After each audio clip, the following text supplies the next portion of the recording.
चुनाव से पहले महिला वोट बैंक को साधने का प्रयास। 60 वर्षीय महिलाओं को मुफ्त रोडवेज यात्रा देगी सरकार। योजना के तहत 100 करोड़ के बजट का प्रावधान।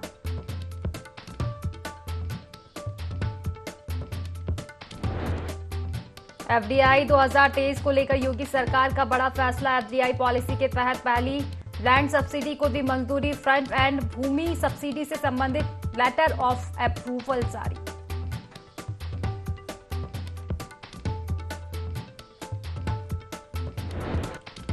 सुधरेगी यूपी की बिजली व्यवस्था। अनुपूरक बजट में मिले 9,193 करोड़। बेहतर किए जाएंगे तार और ट्रांसफार्मर।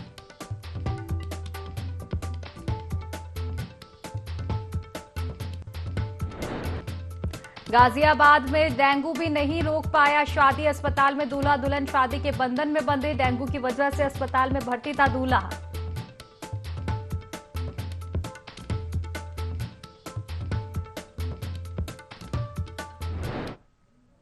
नमस्कार, IND 24 देख रहे हैं आप और मैं हूं आपके साथ खुशी व्यास। चलिए बड़ी खबर क्यों रुक करेंगे लखनऊ से। आपको बता दें जहां एफडीआई 2023 के तहत योगी सरकार का बड़ा फैसला। आपको बता दें कि एफडीआई पॉलिसी के तहत पहली लैंड सब्सिडी को मंजूरी दी गई है। पहली कंपनी को फ्रंट एंड भूमि सब्सिडी देने का फैसला भी लिया गया है। आपको बता दें कि फूजी सिल्वरटेक कंक्रीट प्राइवेट लिमिटेड द्वारा ये प्रोजेक्ट प्रस्तावित किया गया है। फ्रंट एंड भूमि सब्सिडी से संबंधित लेटर ऑफ अप्रूवल भी जारी किया गया है। परियोजना के चरण 1 में 150 करोड़ रुपए का निवेश होगा। करीब 700 लोगों को प्रत्यक्ष अप्रत्यक्ष रूप से रोजगार मिलेगा। योगी कैबिनेट ने यूपी फॉरेन डेवलपमेंट पॉलिसी को भी मंजूरी दी थी। एफडीआई 2023 के तहत योगी सरकार का यह बड़ा फैसला। एफडीआई पॉलिसी के तहत पहली लैंड सब्सिडी को मंजूरी दी गई है। चलिए विस्तार से चर्चा करेंगे। पुनीत हमारे साथ फोन लाइन पर जुड़ चुके हैं। पुनीत, एफडीआई 2023 के तहत योगी सरकार ने बड़ा फैसला लिया है। रोजगार में भी कहीं ना कहीं देखा जाए तो बढ़ोतरी होगी।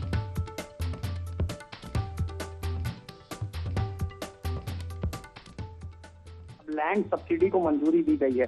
पहली कंपनी को फ्रंट एंड भूमि सब्सिडी देने का फैसला लिया गया है। यानी कि जो कंपनियां यूपी में निवेश करना चाहती हैं, अगर वो यूपी में निवेश करती हैं और जो औद्योगिक क्षेत्र हैं वहां अगर वो प्लॉट लेना चाहती हैं या अपना कोई प्लांट लगाना चाहते हैं तो उनको रोड से लगा हुआ एकदम प्लॉट दिया जाएगा। उनका मनचाहा प्लॉट दिया जाएगा और इस पर सब्सिडी भी दी जाएगी। फूजी सिल्वरटेक कंक्रीट प्राइवेट लिमिटेड द्वारा प्रस्तावित प्रोजेक्ट था।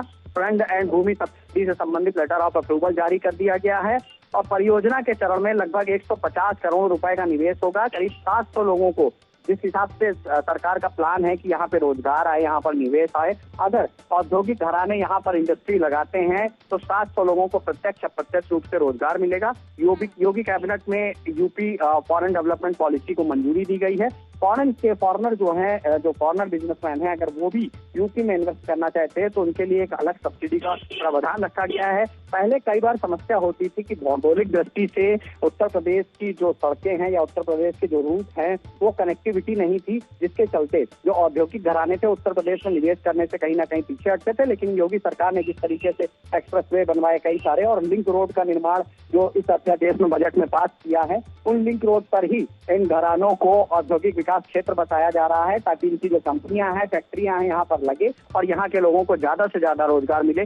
फाइलें कागजों में अटकी ना रहे, इसके लिए फास्ट एंड मूव प्रोसेस अपनाया जाएगा और इसके साथ ही औद्योगिक घरानों को सब्सिडी भी दी जाएगी। जी चलिए, फिलहाल शुक्रिया आपका तमाम जानकारी साझा करने के लिए।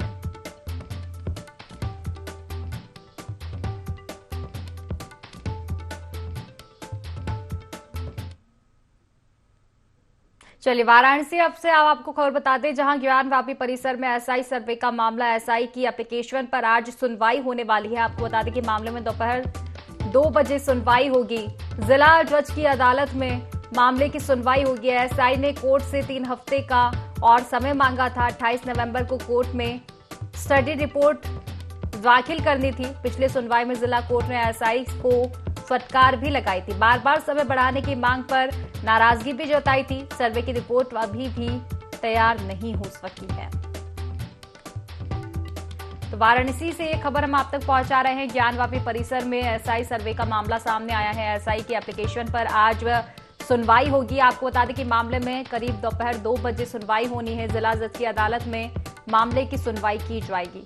आपको बता दें कि एएसआई ने कोर्ट से 3 हफ्ते का समय मांगा था। इसके चलते कोर्ट ने फटकार भी लगाई थी बार बार समय बढ़ाने की मांग को लेकर। चलिए विस्तार से चर्चा करेंगे। सहयोगी पद्मेश हमारे साथ फोन लाइन पर जुड़ चुके हैं। पद्मेश, ज्ञान व्यापी परिसर में एएसआई सर्वे का ये जो मामला है, इसमें आज सुनवाई होने वाली है, क्या कुछ पूरी जानकारी? जी मैम, ज्ञान व्यापी परिसर में एएसआई सर्वे का मामला है। एएसआई के एप्लीकेशन पर आज होगी सुनवाई। मामले में दोपहर लगभग 2 बजे तक सुनवाई होगी। जिला जज की अदालत में सुनवाई सुनिश्चित है। चलिए, फिलहाल शुक्रिया आपका तमाम जानकारी साझा करने के लिए।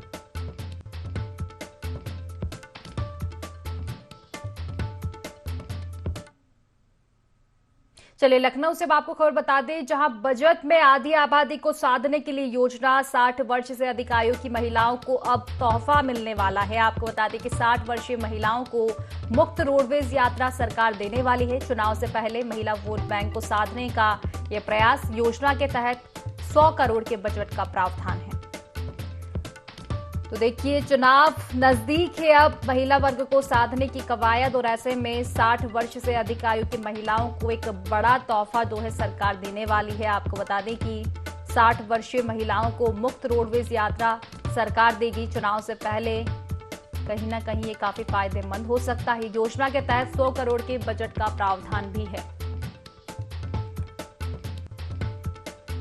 तो बजट में आधी आबादी को साधने के लिए योजना है, क्योंकि महिला वोटरों की जो संख्या है लगातार बढ़ती जा रही है। ऐसे में पहली प्राथमिकता रहती है पार्टियों की कि महिला वोट बैंक को साधा जाए। कवायद यही रहती है, और इसी के चलते देखिए, अब 60 वर्ष से अधिक आयु की महिलाओं को बड़ा तोहफा अब सरकार देने वाली है। महिलाओं को मुफ्त रोडवेज यात्रा सरकार देगी। चुनाव से पहले महिला वोट बैंक को साधने का ये बड़ा प्रयास। योजना के तहत 100 करोड़ से के बजट का जो प्रावधान है वो रखा गया है। तो देखिए, किसी भी पार्टी के लिए महिला वोटरों को साधना एक देखा जाए तो बड़ी बात हो जाती है।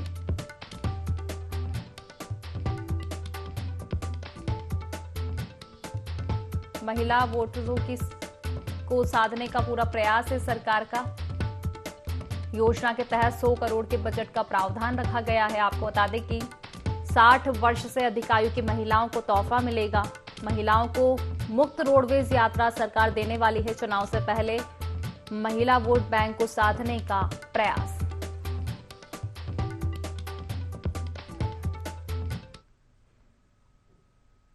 तो चलिए खबर अब आपको शामली से बता दें, जहां जिला विकास अधिकारी निलंबित हुए हैं। आपको बता दें कि भ्रष्टाचार के आरोप में कार्रवाई की गई है। पद का दुरुपयोग कर धन अर्जित करने का मामला है ये। विभाग के संयुक्त सचिव प्रहलाद बरनवाल ने कार्रवाई की है। शामली से खबर हम आप तक पहुंचवा रहे हैं। जिला विकास अधिकारी को निलंबित किया है। आपको बता दें कि इन्होंने पद का दुरुपयोग कर धन अर्जित किया था, और इसी मामले को लेकर कार्रवाई की गई है। भ्रष्टाचार के आरोप में कार्रवाई की गई है। विभाग के संयुक्त सचिव प्रहलाद बरनवाल ने कार्रवाई को अंजाम दिया है। तो पद का दुरुपयोग कर पैसे ऐंठने वाला ये मामला है, और इस मामले में भ्रष्टाचार के आरोप के चलते जिला विकास अधिकारी को निलंबित किया गया है। विभाग के संयुक्त सचिव प्रहलाद बरनवाल ने कार्रवाई को अंजाम दिया है। जिला विकास अधिकारी को निलंबित किया गया है। तो देखिए, भ्रष्टाचार का आरोप इन पर लगाया गया है। इस आरोप के तहत जिला विकास अधिकारी ने पद का दुरुपयोग कर धन अर्जित किया था। इसके बाद मामले में कार्रवाई की गई है, निलंबित किया गया है। तो देखिए, विभाग के संयुक्त सचिव प्रहलाद बरनवाल ने कार्रवाई की है, और जिला विकास अधिकारी को निलंबित किया गया है।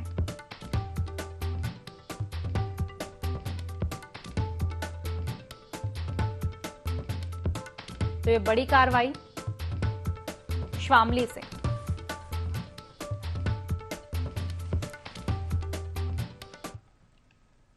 तो चलिए गाजियाबाद से अब आपको बड़ी खबर बता दें, जहां डेंगू शादी को नहीं रोक पाया। जी हां, आपको बता दें कि मैक्स हॉस्पिटल में ही दूल्हा दुल्हन ने शादी की है। अस्पताल में ही मंडप सजा है और शादी कराई गई है। डेंगू की वजह से आपको बता दें कि दूल्हा अस्पताल में भर्ती था। दिल्ली निवासी अविनाश की अनुराधा से शादी हुई है हॉस्पिटल में। फरीदाबाद निवासी अनुराधा से अस्पताल में शादी की गई है।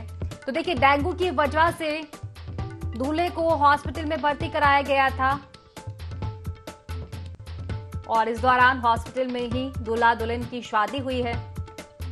दूल्हा दुल्हन ने एक दूसरे को वरमाला पहनाई है और ये तस्वीरें आप देख सकते हैं।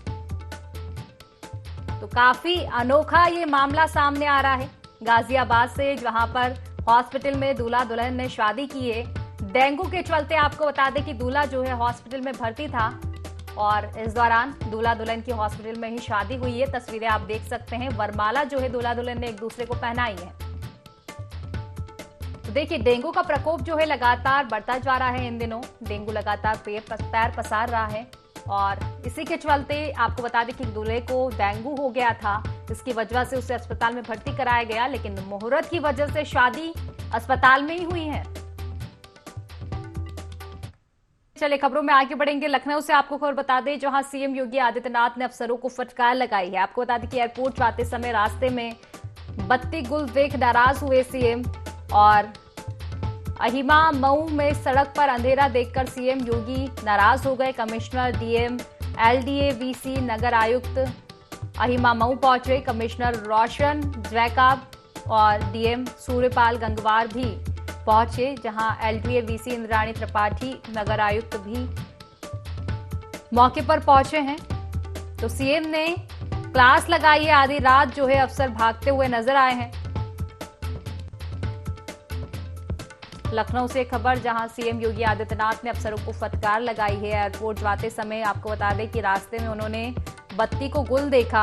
अहिमा मऊ का ये पूरा मामला बताया जा रहा है, जहां सड़क पर अंधेरा देखकर सीएम योगी आदित्यनाथ जो है नाराज हो गए। इसके बाद उन्होंने कमिश्नर, डीएम, एलडीए, वीसी, नगर आयुक्त तमाम अधिकारियों को फटकार लगाई है।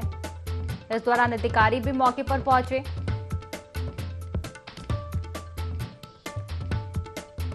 तो देखिए, मार्ग प्रकाश विभाग के साथ साथ इस दौरान अफसर भी काम पर लगे हुए नजर आए।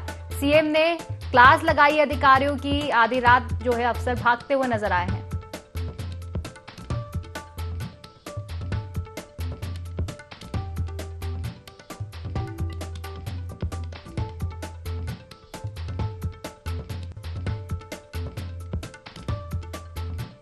तो लखनऊ से ये खबर हम आप तक पहुंचा रहे हैं। सीएम योगी आदित्यनाथ ने अफसरों को फटकार लगाई है। दरअसल आपको बता दें कि सीएम योगी आदित्यनाथ एयरपोर्ट जा रहे थे और इसी दौरान रास्ते में उन्होंने बत्ती गुल देखी, जिसके चलते वे नाराज हो गए। तमाम अधिकारियों को उन्होंने फटकार लगाई, जिसके बाद अधिकारी भी मौके पर पहुंचे। तो देखिए, सीएम के फटकार के बाद अधिकारी भी भागते हुए नजर आए, काम पर लगे हुए नजर आए। विस्तार से चर्चा करेंगे। आशिफ हमारे साथ फोन लाइन पर जुड़ चुके हैं। आशिफ, बताया जा रहा है कि सीएम योगी आदित्यनाथ ने तमाम अधिकारियों को फटकार लगाई है क्योंकि उन्होंने रास्ते में बत्ती गुल देखी थी। जी बिल्कुल, बता दूं खुशी की यूपी सीएम योगी आदित्यनाथ विकास कार्यों को लेकर हमेशा चिंतित भी रहते हैं। यही वजह है कि लगातार बैठकें भी करते रहते हैं, लेकिन एक बड़ा मामला सामने आ गया यूपी सीएम योगी आदित्यनाथ के सामने।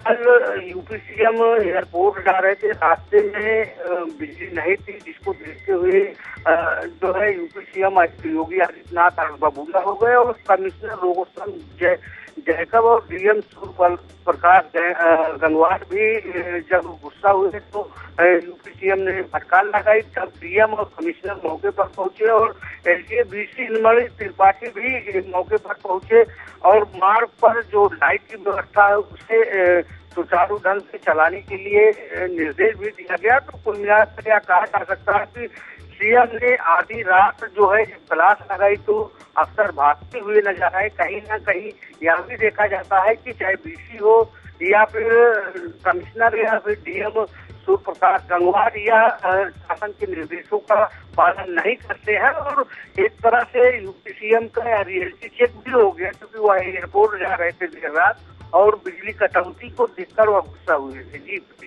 चलिए फिलहाल आप बने रहिए हमारे साथ, कुछ और भी चर्चा हम आपसे करेंगे आशिफ।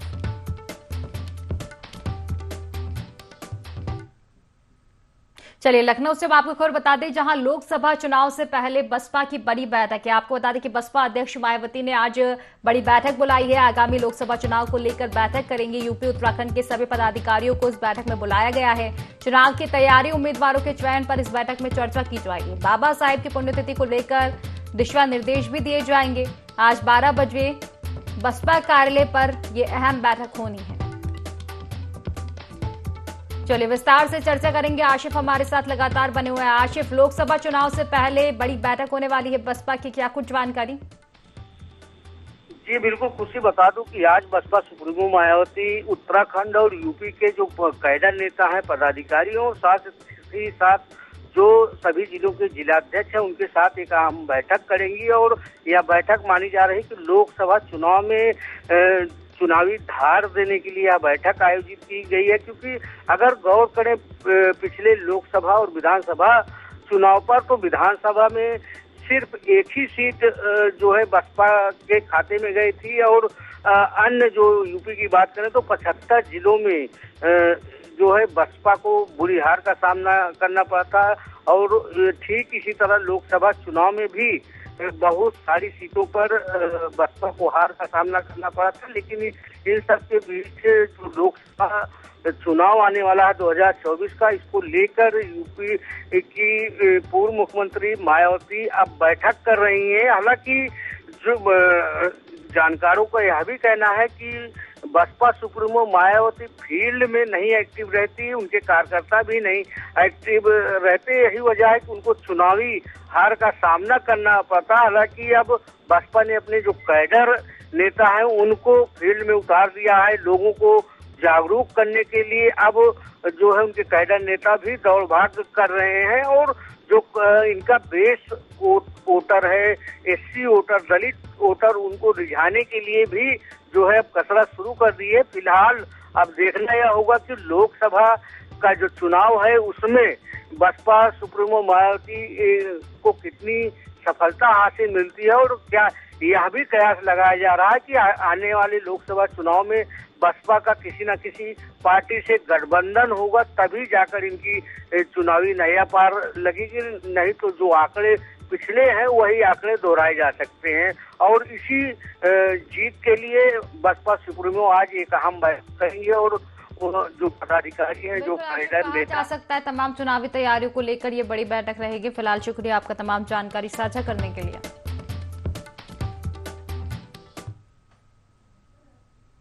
चलिए लखनऊ से आपको खबर बता दें, जहां विधानसभा शीतकालीन सत्र का आज तीसरा दिन है। आपको बता दें कि सदन में आज अनुपूरक बजट पर चर्चा होगी। प्रश्नकाल के बाद अनुपूरक बजट पर चर्चा की जाएगी। विधानसभा सत्र के दौरान भारी हंगामे के आसार भी जताए जा रहे हैं।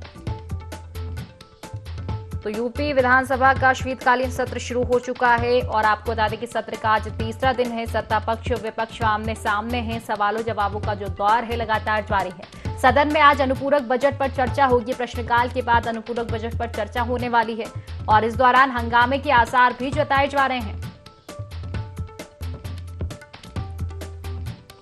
तो देखिए अनुपूरक बजट पर चर्चा हो रही है, यानी कि जाहिर सी बात है कि आज हंगामे के आसार रहेंगे। क्योंकि विपक्ष अगर देखा जाए तो आज सवाल दागने के लिए पूरी तरह से तैयार रहेगा। पिछले 2 दिन भी हमने देखा कि काफी हंगामे जो है इस सत्र में देखने को मिले हैं। विपक्ष ने सत्ता पक्ष को घेरा है, हालांकि जवाब भी सत्ता पक्ष की ओर से दिए गए हैं। तो देखिए अनुपूरक बजट पर चर्चा आज की जाएगी प्रश्नकाल के बाद। चलिए विस्तार से चर्चा करेंगे। पुनीत हमारे साथ जुड़ चुके हैं फोन लाइन पर।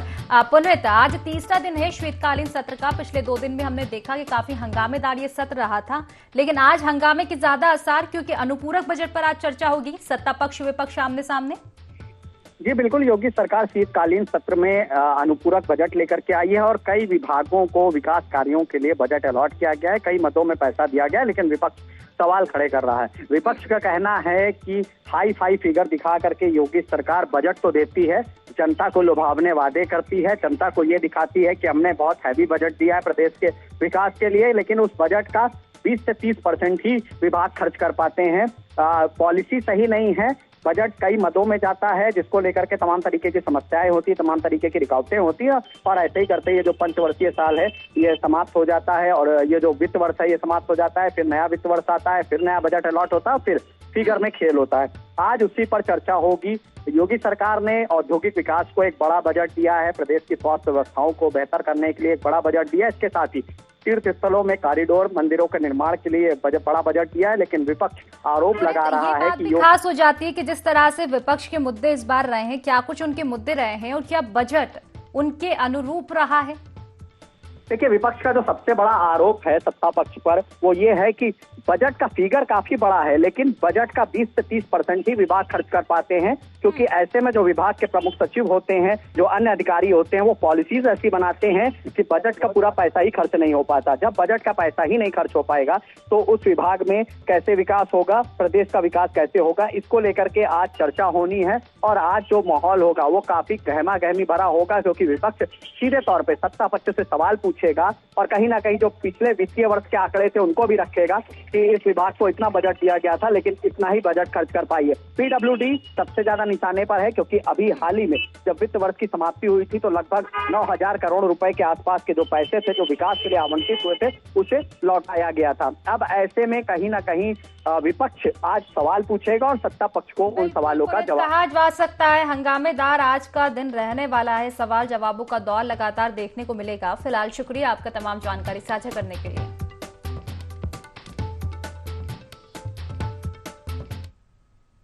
चलिए वाराणसी से अब आपको खबर बता दें, जहां घर में महिला का कंकाल मिलने से हड़कंप मचा है। पिछले 1 साल से आपको बता दें कि घर में महिला का कंकाल पड़ा हुआ था। महिला के कंकाल के साथ उसकी 2 बेटियां भी रहती थी। मानसिक रूप से अस्वस्थ बताई जा रही है दोनों बेटियां।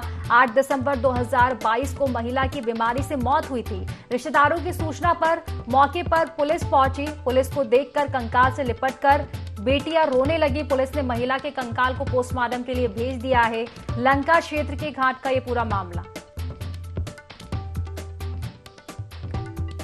तो वाराणसी से ये खबर हम आपको बता रहे हैं, जहां घर में महिला का कंकाल मिला है। आपको बता दें कि पिछले 1 साल से घर में ये कंकाल पड़ा हुआ था। बताया जा रहा है कि 8 दिसंबर 2022 को महिला की बीमारी से मौत हो गई थी, लेकिन दोनों ही बेटियां मानसिक रूप से अस्वस्थ बताई जा रही है।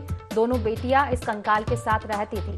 हालांकि मामले की सूचना मिलने पर पुलिस पहुंची मौके पर और पुलिस को देखकर जो दोनों बेटियां थी कंकाल से लिपटकर रोने लगी।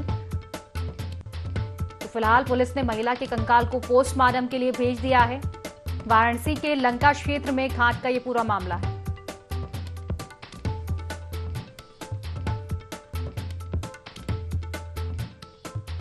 तो वाराणसी से ये खबर हम आप तक पहुंचा रहे हैं। 8 दिसंबर 2022 को महिला की बीमारी से मौत हुई थी और शायद इसी वजह से जो दोनों बेटियां थी महिला की मानसिक रूप से अस्वस्थ हो गई थी। महिला के कंकाल के साथ ही वे रहती थी। चलिए गोरखपुर से आपको खबर बता दें, जहां औद्योगिक विकास प्राधिकरण का स्थापना दिवस, आपको बता दें कि दोपहर 3 बजे सीएम योगी कार्यक्रम में शामिल होंगे। सीएम योगी औद्योगिक विकास के नए अध्याय का शुभारंभ करेंगे। 800 करोड़ के निजी निवेश परियोजना का लोकार्पण करेंगे। 500 करोड़ के निवेश के लिए नए भूखंडों का आवंटन भी करेंगे। 150 करोड़ के विकास कार्यों का शिलान्यास करेंगे। तो देखिए, महत्वाकांक्षी कालेसर व्यावसायिक परियोजनाएं लॉन्च करेंगे सीएम। बड़े उद्यमियों संग बैठक कर सीएम योगी निवेश का मंत्र भी देंगे। प्रगति मैदान की तर्ज पर गोरखपुर ट्रेड शो होने वाला है। तो औद्योगिक विकास प्राधिकरण का स्थापना दिवस आज है, इसके चलते एक अहम कार्यक्रम का आयोजन किया गया है। दोपहर 3 बजे सीएम योगी कार्यक्रम में शामिल होंगे। तो फिलहाल की खास खबरों में बस इतना ही। आप बने रहिए IND24 के साथ। नमस्कार।